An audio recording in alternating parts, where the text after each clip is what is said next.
Good afternoon students. কালকে তোমাদেরকে পড়িয়েছিলাম কাজী নজরুল ইসলামের লেখা প্রলয়োল্লাস কবিতাটি। তো দুদিন পড়ানোর পরে কবিতাটি কমপ্লিট হয়েছিল। তো আজকে বলেছিলাম আগের দিন যে এর পরের দিন কোশ্চেন দিয়ে দেবো, কয়েকটা ইম্পর্টেন্ট কোশ্চেন। তো সেই কয়েকটা কোশ্চেন আজকে বলছি এবং সেগুলো নিয়ে উত্তরগুলো নিয়ে একটু সামান্য আলোচনা করে দেবো। তো তোমাদের যে কোশ্চেনগুলো দেবো সেগুলো সব 5 মার্কসের হবে। হ্যাঁ, মানে তোমাদের হায়েস্ট মার্কসটাই হচ্ছে 5 মার্কস, এর বেশি মার্কসের কোশ্চেন হয় না। তো 5 মার্কসের কোশ্চেনগুলোই দিই, যাতে করে এগুলো যদি তোমরা তৈরি করো তাহলে এর ভেতরে শর্ট কোশ্চেন যেগুলো মানে আরেকটু ছোটো যেগুলো নাম্বারের কোশ্চেনগুলো সেগুলো তোমরা মোটামুটি করতে পারবে। তো প্রথম কোশ্চেনটা হচ্ছে 1 নম্বরে প্রথম কোশ্চেন। প্রথমে একটা কোটেশন আছে। কোটেশনটা হলো, ওই নূতনের কেতন ওড়ে কাল বৈশাখীর ঝড়। Quotation close. নূতনের কেতন কি? আচ্ছা, এর সাথেই আছে, প্রলয়োল্লাস কবিতার বিষয়বস্তুর পরিপ্রেক্ষিতে মন্তব্যটির তাৎপর্য আলোচনা করো। এটার কোশ্চেনের যে মার্কসটা ডিস্ট্রিবিউশন আছে সেটা হচ্ছে 1+4, মানে 1+4। এবার অ্যান্সারটা কীরকম হবে? নতুনের কেতন কি? কেতন শব্দের অর্থ আগের দিন কবিতাটা পড়ানোর সময় বলেছিলাম, কেতন মানে হচ্ছে পতাকা। নতুনের কেতন অর্থাৎ কিনা বলা হচ্ছে যে স্বাধীনতার ভিত্তিতে যে একটা নতুন সমাজ প্রতিষ্ঠিত হবে, মানে পরাধীন ভারত থেকে মুক্তি ঘটবে, পরাধীনতা থেকে ভারতের, এবং পরাধীন ভারতের পরে যে একটা নতুন স্বাধীনতার সমাজ, নতুন সমাজ প্রতিষ্ঠিত হবে, তার প্রতীক এখানে একটি পতাকার কথা বলা হয়েছে, সেই জন্য বলা হয়েছে নতুন কেতন। আচ্ছা, এখানে মন্তব্যটির তাৎপর্য আলোচনা করতে বলা হয়েছে, তার মানে এটাকে ব্যাখ্যা করতে হবে এই লাইনটাকে। যে সময় ভারতের এই মানে স্বাধীনতার সংগ্রামের একটা অগ্নিগর্ভ সময়, অগ্নিগর্ভ বলতে এই সময় স্বাধীনতা আন্দোলনটা একটা চূড়ান্ত পর্যায়ে পৌঁছেছিল, ইংরেজদের অত্যাচারটাও সীমা ছাড়িয়ে গিয়েছিল, এবং তখন ভারতবাসীরা নিজেদের প্রতিজ্ঞাবদ্ধ করেছিল যে যে করেই হোক এই ভারতবর্ষকে পরাধীনতার হাত থেকে মুক্তি দিতে হবে। এরকম একটা অগ্নিগর্ভ সময়ে কাজী নজরুল ইসলামের প্রলয়োল্লাস কবিতাটাই লেখা হয়েছিল। তো সেই সময় তার মনে হয়েছিল যে একটা নতুন দিনের আগমন সুনিশ্চিত হতে চলেছে। হ্যাঁ, এবং সেই আগমন সূচিত করবে কারা? তরুণ বিপ্লবী সমাজ। কঠিন সংগ্রামের মধ্য দিয়ে এই স্বাধীনতাটা বা এই পরিবর্তনটা আমাদের জীবনে আসবে। সর্বনাশী ধূমকেতুর মতো সেই প্রলয়কারী দেবতা শিবের আবির্ভাব ঘটবে। সশস্ত্র সেই আবির্ভাবে স্থিতাবস্থার আসন টলে যাবে। তার মানে দীর্ঘদিন ধরে সমাজটা যে একটা জায়গায় স্থায়ী হয়ে আছে একই রকমভাবে, সেই সমাজটা টলে যাবে বা নড়ে যাবে, তার ভিতটা নড়ে উঠবে। আবার এই ভয়ঙ্কর আড়ালেই রয়েছে সুন্দরের প্রতিশ্রুতি। তার মানে কি, যে বাইরের থেকে দেখে মনে হবে কি না যে এটা খুবই ভয়ঙ্কর একটা রূপ, হ্যাঁ, শিবের রূপ, কিন্তু এর ভেতরেই কিন্তু থাকবে সৃষ্টির একটা আশ্বাস, নতুন সৃষ্টির আশ্বাস। ভাঙনের মধ্য দিয়েই সৃষ্টি, এটাই হচ্ছে তার লক্ষ্য। এভাবেই বলা হয়েছে যে নতুনের কেতন মানে পুরাতন সমাজটাকে ভেঙে দিয়ে একটা নতুন সমাজ গড়ে উঠবে এভাবেই। আচ্ছা, তারপরে যে কোশ্চেনটা, বজ্রশিখার মশাল জেলে আসছে ভয়ঙ্কর। এখানে ভয়ঙ্কর বলতে কাদের কথা বলা হয়েছে? তাদের কিভাবে আগমন ঘটছে নিজের ভাষায় লেখো। আচ্ছা, এখানে কাজী নজরুল ইসলামের লেখা প্রলয়োল্লাস কবিতায় ভয়ঙ্কর বলতে এখানে কাদের কথা বলা হয়েছে? এখানে তরুণ বিপ্লবী সমাজের কথা বলা হয়েছে, যার প্রতীক রূপে দেখানো হয়েছে আমাদের মহাদেব শিবকে। ঠিক আছে, তরুণ বিপ্লবী সমাজকেই কিন্তু এখানে ইঙ্গিত করা হয়েছে। আচ্ছা, তাদের কিভাবে আগমন ঘটবে এটা আমরা বললাম যে তরুণ বিপ্লবীদের আগমন কবি প্রত্যক্ষ করেছেন, তিনি বুঝতে পারছেন যে তরুণ বিপ্লবী শক্তির উত্থান ঘটছে সারা ভারতবর্ষ জুড়ে বিভিন্ন স্থানে। হ্যাঁ, ইংরেজদের দুর্গে আঘাত হেনে সেই দুর্গকে টলিয়ে দেওয়াই হচ্ছে তাদের মূল লক্ষ্য। আচ্ছা, কালবৈশাখী ঝড়ে কি হয়, যে পুরাতন যত দীনতা আছে সেগুলো সব উড়ে চলে যায়, তার জায়গায় একটা নতুন বছরে আগমন ঘটে, নতুন সূর্যের উদয় হয়। পুরনো সমাজ ব্যবস্থার বদল ঘটিয়ে তারা এক নতুন মানুষের বাসযোগ্য সমাজ গড়ে তুলতে চায়। যেখানে অত্যাচারে অন্যায়ের অবসান ঘটবে, যেখানে কোনো অত্যাচার থাকবে না, মানুষ সুখে শান্তিতে নিজের অধিকারের সাথে হ্যাঁ স্বাধীনতার সেই স্বাদটা উপলব্ধি করবে, স্বাধীনতা উপভোগ করবে। হ্যাঁ, কিন্তু তার জন্য কি দরকার? প্রথমে দরকার যে পুরনো সমাজটাকে ভেঙে দেওয়া। তো শিব যেমন তার রুদ্র মূর্তিতে অশুভ শক্তির বিনাশ ঘটায়, হ্যাঁ সেরকম তরুণ বিপ্লবী সমাজও কী করে? হ্যাঁ, তার রুদ্র মূর্তির মধ্য দিয়ে সত্য সুন্দরের প্রতিষ্ঠা ঘটায়। এভাবেই তারা ইংরেজদের অত্যাচারকে দমন করতে চায় এবং ইংরেজদের সেই মানে অত্যাচারের বিরুদ্ধে প্রতিবাদ গড়ে তুলে হ্যাঁ তারা নিজেদের অধিকারটাকে আদায় করতে চায়। এইভাবেই বজ্রশিখার মশাল জেলে মানে এইভাবে যেন তারা একটা মানে বিপ্লবের মূর্তিতে আমাদের সামনে এসে মানে চলে আসছে এবং তাদের হাতে যেন একটা মশাল জ্বলে রয়েছে, যে তাদের সেই মশালটা হচ্ছে তাদের একটা সশস্ত্র বিপ্লবের একটা প্রতীক। ঠিক আছে, তো এটা দুটো কোশ্চেন হলো।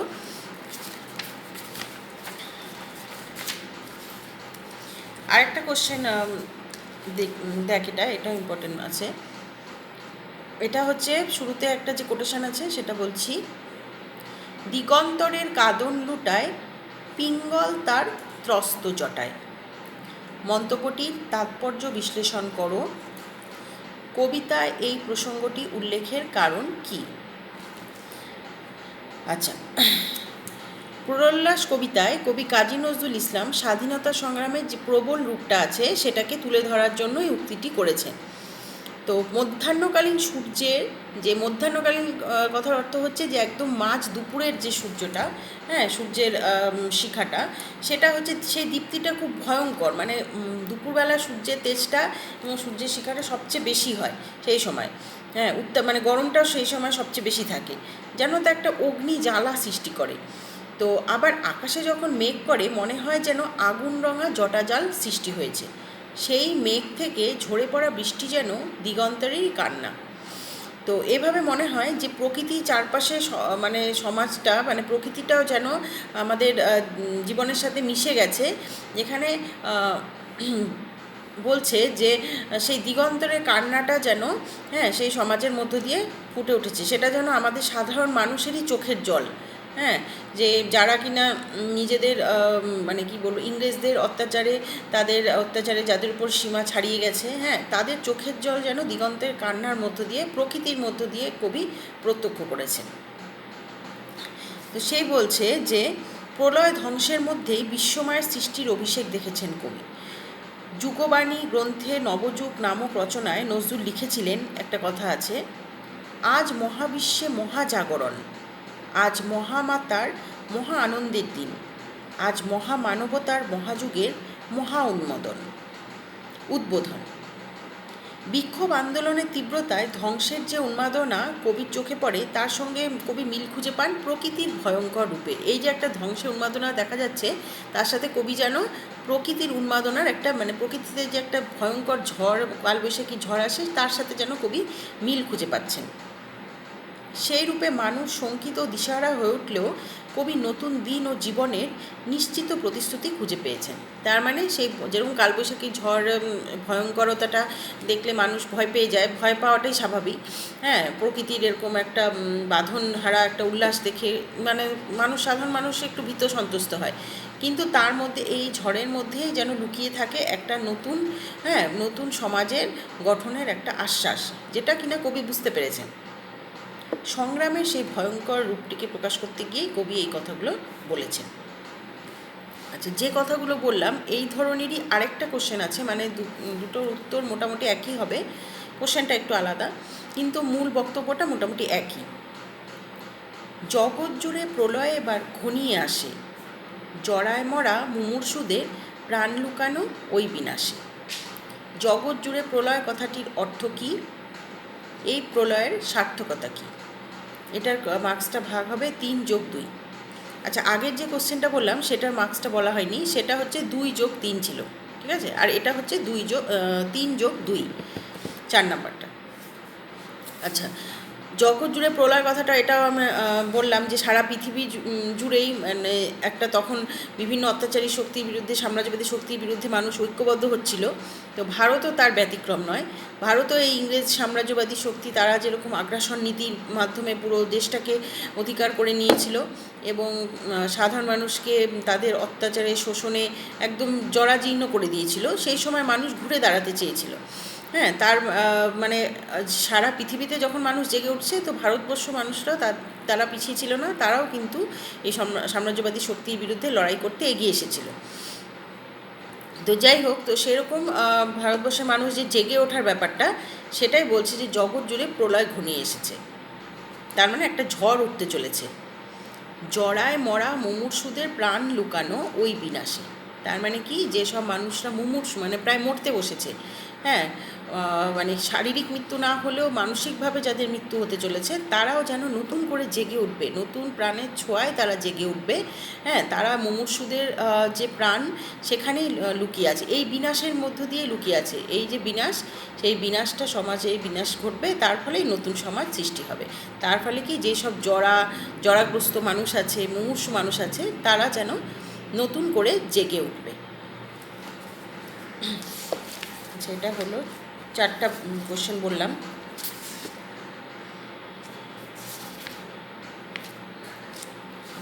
আচ্ছা, এরপরে 5 নম্বর কোশ্চেনটা দেখো। ধ্বংস দেখে ভয় কেন তোর, প্রলয় নূতন সৃজন বেদন। আচ্ছা, এখানে কোন ধ্বংসের কথা বলা হয়েছে?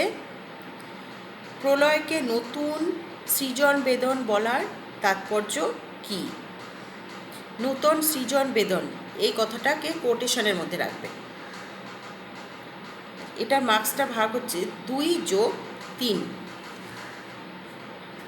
এখানে প্রথম কোশ্চেনটা যেটা আছে 2 মার্কসে, কোন ধ্বংসের কথা বলা হয়েছে। আচ্ছা, এখানে কাজী নজরুল এভাবে অ্যান্সারটা লিখবে যে কাজী নজরুল ইসলামের প্রলয়োল্লাস কবিতায় রুদ্ররূপী শিবের সংহার মূর্তিকে কল্পনা করা হয়েছে। কবি যেন কল্পনার মধ্য দিয়ে একটা রুদ্ররূপী শিবের একটা সংহার মূর্তিকে দেখেছেন। সেই সংহার মূর্তি শিব কি করবেন, তার কাজটা কি, যে অসুন্দরকে বিনাশ করে সত্য সুন্দরের প্রতিষ্ঠা করবেন। এখানে মহাকাল শিবের ধ্বংসলীলার কথাই বলা হয়েছে। নূতন সৃজন বেদন, এই কথাটার বলার তাৎপর্য কী? জীর্ণ পাতা ঝরে গিয়েই গাছে গাছে নতুন পাতার জন্ম হয়। আমরা দেখি যে বসন্তকালকে কি বলা হয়, যে পাতা ঝরে যায় সেখানটায়, পুরো শীতকালে যে পুরনো পাতাগুলো ঝরে যায়, বসন্তকালে সেখানে নতুন পাতা জেগে ওঠে গাছে গাছে, ঠিক আছে, নতুন ফুল হয়, অনেক ফুল হয়। আর সেগুলো কি, পুরনো পাতাগুলো ঝরে যায় বলেই তো নতুন ফুল হয়, নতুন পাতা আসে। সেই জন্য কি, নতুন সৃষ্টির জন্য আমাদের কি পুরনোটাকে ধ্বংস করতে হবে আগে। তো সেই রকমভাবেই সামাজিক যে দীনতা, জীর্ণতা, সেগুলো যদি ধ্বংস না হয়, তাহলে কিন্তু নতুন সমাজ সৃষ্টি হবে না। সমকালীন বাংলাদেশে মূল্যবোধের অবক্ষয়ের কালো ছায়া নেমে এসেছিল। সাম্রাজ্যবাদী ইংরেজরা মানুষের প্রাণের মুক্তিকে অবরুদ্ধ করে দিয়েছিল। একদিকে বিভিন্ন রকমের কুসংস্কারে মানুষের সমাজটা জরাজীর্ণ হয়েছিল, তার ফলে কি সমাজের অগ্রগতি সম্ভব হচ্ছিল না, সমাজের গতির ঊর্ধ্ব হয়ে গিয়েছিল এক স্থানে। জড়তা, দীনতা, তারপর কি ইংরেজের দাসত্ব করতে করতে কিছু মানুষ নিজেদের মানে মানবিক মূল্যবোধটুকু হারিয়ে ফেলেছিল, তারা ইংরেজের দাসত্ব করতেই অভ্যস্ত হয়ে উঠেছিল। তো তারপরে মনুষ্যত্বের অপমান, শোষণ, বঞ্চনা, হ্যাঁ, মানে এক কথায় বলতে গেলে যে তখন সমাজটা একটা জড়তার মধ্যে বদ্ধ হয়ে গিয়েছিল। তো সেই সমাজের ধ্বংস করে, মানে কাজী নজরুল ইসলাম তিনি আন্তরিকভাবেই চেয়েছিলেন যে এরকম একটা সমাজ থেকে কোনো লাভ নেই, এই সমাজটাকে ধ্বংসের প্রয়োজন। হ্যাঁ, সেই জন্যই তিনি প্রলয়রূপী শিবের আগমন বা আবির্ভাবটাকে তিনি কামনা করেছেন, তিনি চেয়েছিলেন, আন্তরিকভাবেই তিনি চেয়েছিলেন। কারণ শিব হলেন একাধারে সংহারক, আর একদিকে তিনি হচ্ছেন রক্ষক। তার মানে তিনি একদিকে সংহার করেন, সব কিছু ধ্বংস করেন, আবার সেই সঙ্গে তিনি আবার নতুন সৃষ্টি করেন এবং সেই সৃষ্টিকে তিনি রক্ষা করেন। তার আবির্ভাবে কিন্তু প্রলয় সংঘটিত হয়, কিন্তু প্রলয়ের মধ্যেই কি থাকে, সৃষ্টির বীজ লুকিয়ে থাকে। হ্যাঁ, আপাত ধ্বংসের পেছনে সৃষ্টির অবস্থান বলে কবি প্রলয়কে সৃজন বেদন বলেছেন। মানে আপাতভাবে দেখে মনে হবে যে এটা একটা ধ্বংস, কিন্তু আসলে এটা ধ্বংস নয়, এর মধ্যে সৃষ্টির বীজ লুকিয়ে আছে। সেই জন্য কবি একে প্রলয়কে কি বলেছেন? সৃজন বেদন। ঠিক আছে, এবার 6 নম্বর কোশ্চেনটা দেখো। কাল ভয়ঙ্করের বেশে এবার ওই আসে সুন্দর। কাল ভয়ঙ্করের পরিচয় দাও। এর সাথে আরেকটা কোশ্চেন আছে, কিভাবে তিনি সুন্দরের প্রতিষ্ঠা করবেন বলে কবির ধারণা। এটার মার্কসটা হচ্ছে 2+3। কাল ভয়ঙ্কর পরিচয়, তার মানে এখানে কাল ভয়ঙ্কর বলতে আমরা জানি এখানে প্রলয় নেশার নিত্য পাগল শিবকে বোঝানো হয়েছে। তিনি আসেন কী রূপ ধরে? কাল বৈশাখী রূপ ধরে। তার হাতে কি আছে? বজ্র শিখার মশাল। তিনি সর্বনাশী জ্বালামুখী ধূমকেতুর মতো তার আবির্ভাব হয়। তিনি কি করেন? তার হাতে থাকে কি? রক্তমাখা কৃপাণ। কৃপাণ কথার অর্থ হচ্ছে তরবারি বা তলোয়ার। তিনি অট্টহাসি হেসে কি করেন? যাবতীয় অশুভ শক্তির তিনি অবসান ঘটান। জীবনহারা অসুন্দরকে তিনি ছেদন করেন বলে তার আগমন হচ্ছে ধ্বংসাত্মক। তার মানে কি? একটা অসুন্দরকে ছেদন করতে গেলে মঙ্গলময়ী রূপ ধরে আসলে কিন্তু হবে না, একটা ধ্বংসাত্মক রূপ ধরে আসতে হবে, তাহলেই কিন্তু অসুন্দরকে বিনাশ করা যাবে। সমাজ সভ্যতা যদি রথের প্রতীক হয়, তবে তিনি হলেন সেই রথের সারথি। তার মানে এই পুরো সমাজটাকে কে চালনা করে নিয়ে যাচ্ছে? যেরকম রথকে চালনা করে নিয়ে যায় রথের যে চালক, তাকে বলা হয় সারথি। সেরকম আমাদের সমাজটা যদি একটা রথের সাথে তুলনা করা হয়, তাহলে এই সমাজটাকে কে চালিয়ে নিয়ে যাচ্ছে? তিনি, মহাকাল শিব। রক্ততড়িৎ চাবুক এনে তিনি দুরন্ত ঘোড়ার গতিকে আরও বাড়িয়ে দেন। তার মানে দেখবি যখন রথ চলতে থাকে, ঘোড়াগুলো ছুটতে থাকে, তখন সারথি কী করে? ঘোড়ার পিঠে চাবুক মেরে সেই ঘোড়ার গতিটাকে আরও বাড়িয়ে দেয়। সেই দৃশ্যটাই কবি এখানে কল্পনা করেছেন। এবার মহাবিশ্বে সব কিছু পরিবর্তন ঘটে যাবে, এরকম একটা প্রলয়ঙ্কারী রূপ ধরে যখন শিব আসবে, তখন সমাজটা বদলে যাবে। কিভাবে তিনি সুন্দরের প্রতিষ্ঠা করবেন বলে কবির ধারণা। কিভাবে সুন্দরের প্রতিষ্ঠা করবেন? সমাজের যত জীর্ণ পুরাতন যা কিছু আছে সব কিছুকে তিনি প্রথমে কি করবেন? ধ্বংস করবেন। হ্যাঁ, তিনি হচ্ছে মানুষের যত অন্ধবিশ্বাস আছে, মানুষ যে বিপথে গমন করছে, দাসত্ব, হ্যাঁ, কুসংস্কার, মূল্যবোধ, হ্যাঁ, এগুলোর অবক্ষয়, মূল্যবোধের অবক্ষয়, এগুলো দূর করতে না পারলে কিন্তু সুন্দরের প্রতিষ্ঠা সম্ভব হবে না। শিব নিজেই কি? সত্য ও সুন্দরের প্রতীক। হ্যাঁ, এই জন্যই তাকে বলা হয় সত্যম শিবম সুন্দরম। তার ধ্বংসমূর্তি যেমন প্রলয়কে আহ্বান করে, তেমনি তার সৃষ্টিও সুন্দরেরই প্রতিষ্ঠা ঘটায়। ঠিক আছে, তার আগমন এভাবে ধ্বংসের মূর্তির মধ্যে দিয়ে হলেও তিনি আসলে সৃষ্টিকেই প্রাধান্য দেন। এই কারণেই কবি কাজী নজরুল ইসলাম এই শিবের আগমনে সকলকে বারবার করে তিনি জয়ধ্বনি দিতে বলেছেন। কিন্তু কবিতা আমরা এই লাইনটা অনেকবার পেয়েছি যে তোরা সব জয়ধ্বনি কর। আচ্ছা, তারপরে কোশ্চেনটা দেখো 7 নাম্বার হবে, ওই ভাঙা গড়া খেলা যে তার কিসের তবে ডর। Quotation close. প্রলয়োল্লাস কবিতায় ভাঙা গড়ার কোন রূপকে কবি ফুটিয়ে তুলেছেন লেখো। ঠিক আছে, এটা পুরোটা একটা কোশ্চেন 5 মার্কসের। এটা আলাদা করে নতুন কিছু বলার নেই, মানে যেটা এতক্ষণ ধরে বললাম যে কথাটা, মানে এই কবিতার যেটা মূল সারসংক্ষেপ যেটা, হ্যাঁ, যে এই পুরো কবিতাটাতে কবি বারবার এই কথাটাই বলেছেন যে শিব হচ্ছেন প্রলয়ের দেবতা, সেই সঙ্গে তিনি সৃষ্টিরও দেবতা। তার মানে একদিকে যেমন তিনি ধ্বংস করেন, সেরকম তিনি আবার নতুন সমাজেরও প্রতিষ্ঠা করেন।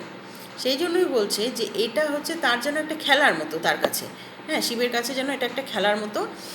সেখানে তিনি ভাঙা গড়া খেলা, হ্যাঁ, এরকম একটা ধ্বংসাত্মক রূপে যখন শিবের আবির্ভাব করছে, তখন স্বাভাবিকভাবেই সাধারণ মানুষের মনে একটা ভয় বা আশঙ্কা দেখা দিচ্ছে। হ্যাঁ, তিনি সবাই ভয় পাচ্ছে এরকম একটা রূপ দেখে, যে সমাজটা বুঝি এবার পুরোপুরি ধ্বংস হয়ে যাবে, আর বুঝি নতুন সৃষ্টি হবে না, এরকম একটা ভয় সবার মধ্যেই কাজ করছে। হ্যাঁ, এই চারিদিকে বিশৃঙ্খল পরিস্থিতি, রক্তাক্ততা, হানাহানি, মারামারি, এগুলো দেখে। কিন্তু কবি বারবার এই কথাটাই বলেছেন যে এটা দেখে ভয় পাওয়ার কিছু নেই। কিসের এত ডর? এটা তো মানে প্রলয়ঙ্কারী শিবের এটা একটা খেলা। তিনি একদিকে প্রথমে এসে সব কিছু আগে ভেঙে ফেলবেন, তারপরেই তিনি একটা নতুন সমাজকে গড়বেন। কারণ কি, সমাজটার বর্তমানে যে অবস্থা, সেটা কোনো মতেই বেঁচে থাকার বা মানে সাধারণ মানুষের বাসযোগ্য নয়। চারিদিকে এত দাসত্ব, কুসংস্কার, অন্ধবিশ্বাস, জড়তা, দীনতা, হ্যাঁ, শাসন, শোষণ, বঞ্চনা, মানুষের কান্না, এরকম একটা জড়তাপূর্ণ সমাজে বেঁচে থাকা সম্ভব নয়। সেই জন্য কি এই সমাজটাকে আগে তিনি পুরোপুরি ভেঙে ফেলবেন, তারপরে তিনি সেখানে কিসের প্রতিষ্ঠা করবেন? সত্য আর সুন্দরের প্রতিষ্ঠা করবেন। সব কিছু মঙ্গলময় হবে সেখানে, যেখানে কিনা যে সমাজে মানুষ স্বাধীনতার সূর্য দেখতে পারবে, তারা নিজেদের অধিকারটাকে সবার সামনে প্রকাশ করতে পারবে, নিজের মতো করে নিজের দেশে বেঁচে থাকতে পারবে। এই জিনিসটা আগেকার দিনে মানে খুবই মানে ওই সময় খুবই একটা অস্বাভাবিক মনে হচ্ছিল, কিন্তু সেই অস্বাভাবিক কাজটাকেই মানে স্বাভাবিক বা অসম্ভব কাজটাকে সম্ভব করার জন্য কারা এগিয়ে এসেছিল?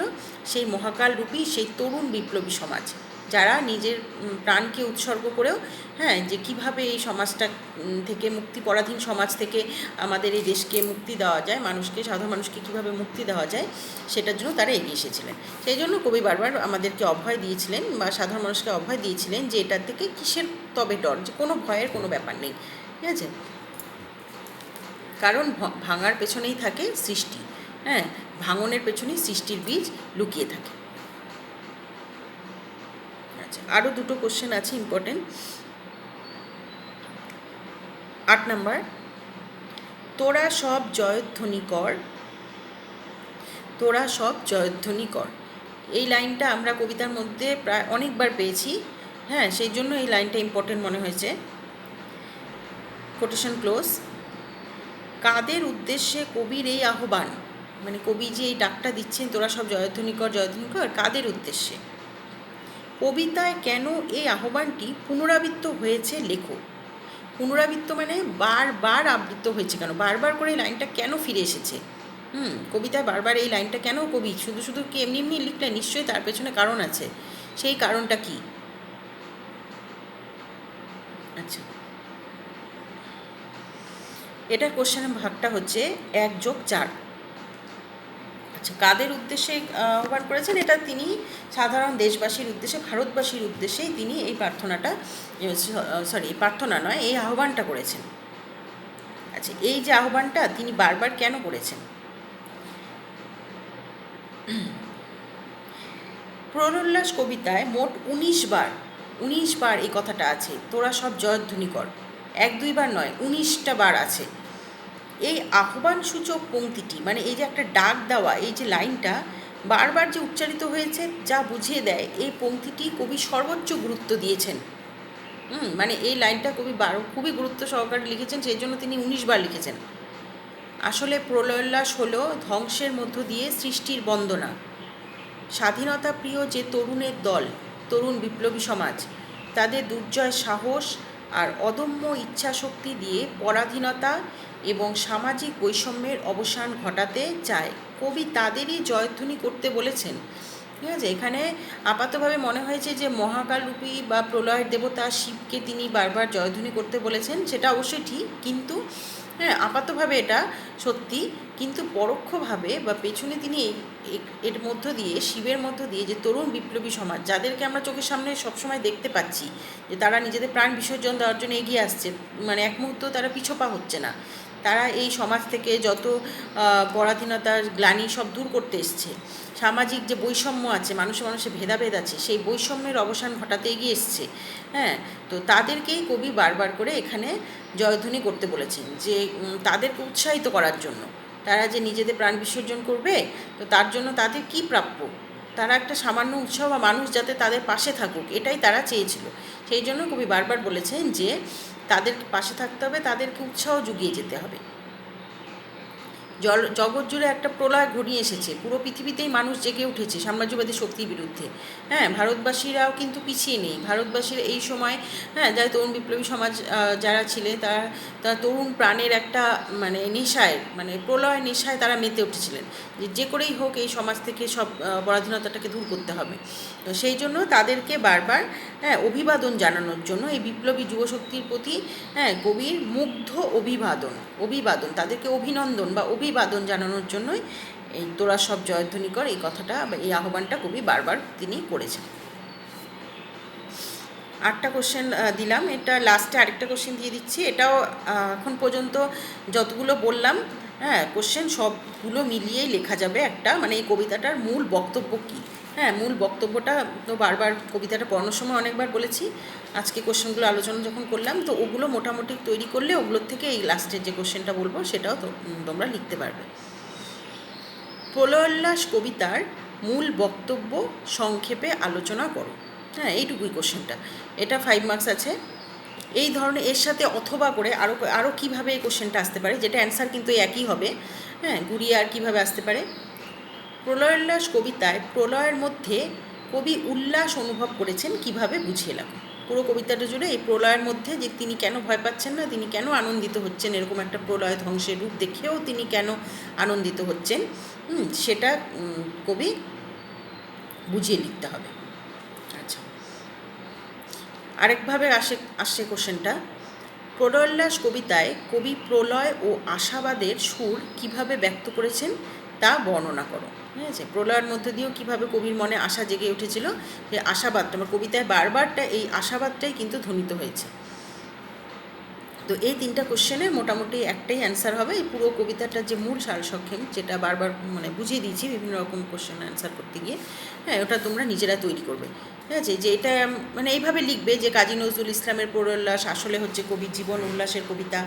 হ্যাঁ, শোষণ, বঞ্চনা, পরাধীনতার নাগপাশ থেকে ছিন্ন করে, নাগপাশ মানে একটা মানে চারিদিক থেকে মানে ঘিরে ধরে রেখেছিল।